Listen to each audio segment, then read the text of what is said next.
আসসালামু আলাইকুম everyone, welcome to R N kitchen. কেমন আছেন সবাই? আশা করি সবাই ভালো আছেন। আজকে আমি আপনাদের জন্য নিয়ে এসেছি একটা দারুণ মজাদার ড্রিঙ্কস। সেটা হচ্ছে টক ঝাল মিষ্টি আম পান্না, যেটা আপনি বানিয়ে সারা বছর ফ্রিজে সংরক্ষণ করতে পারবেন। তো চলুন দেখে আসি এটা বানাতে কি কি লাগছে। মুখরোচক এই ড্রিঙ্কসটি বানাতে আমাদের প্রথমেই লাগছে কাঁচা মিঠা আম। এখানে 4টা বড় সাইজের কাঁচা মিঠা আম রয়েছে। আর লাগছে আধা কাপ চিনি, এটা বাড়িয়ে কমিয়ে নিতে পারেন। আর লাগছে চাট মশলা 1 চামচের মতো, লাগছে জিরা গুঁড়া 1 চামচের মতো, আর রয়েছে লবণ, সাদা বা বিট লবণও নিতে পারেন, আমি পিঙ্ক সল্ট নিয়েছি।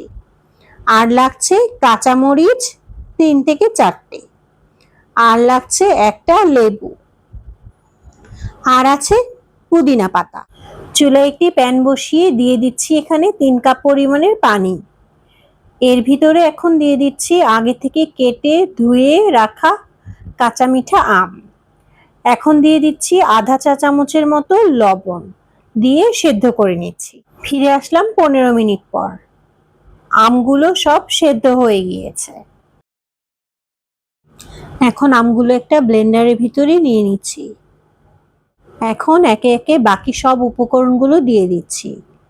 প্রথমেই দিয়ে দিচ্ছি কাঁচামরিচ, এটা বাড়িয়ে কমিয়ে নিতে পারেন। দিয়ে দিচ্ছি চাট মশলা এবং জিরা গুঁড়া, সাথে দিয়ে দিচ্ছি লবণ।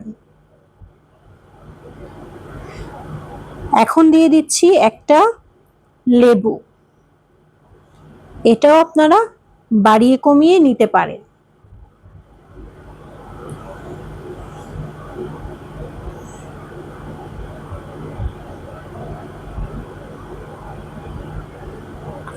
দিয়ে দিচ্ছি পুদিনা পাতা, আপনারা চাইলে ধনে পাতাও অ্যাড করতে পারেন।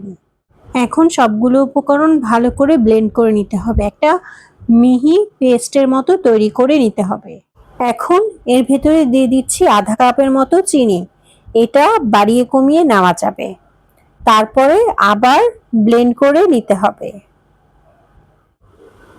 এখন একটা গ্লাসে কিছু বরফ কুচি দিয়ে ড্রিঙ্কসটি পরিবেশন করতে পারেন।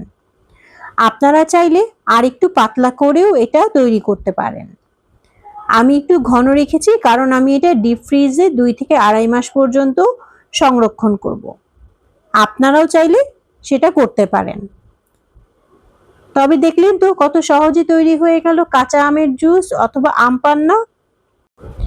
তপ্ত দুপুরে 1 গ্লাস কাঁচা আমের জুস অথবা আম পান্না হইলে কিন্তু মন্দ হয় না। আমার এই ভিডিওটি ফলো করে আপনারাও বানিয়ে ফেলতে পারেন এই মজাদার স্বাস্থ্যকর ড্রিঙ্কসটি। আর আমার ভিডিও ভালো লাগলে লাইক, শেয়ার, কমেন্ট করে আমার পাশে থাকবেন। আজকের মতো এখানেই বিদায় নিচ্ছি। দেখা হয়ে যাবে নতুন কোনো ভিডিও নিয়ে। আল্লাহ হাফেজ।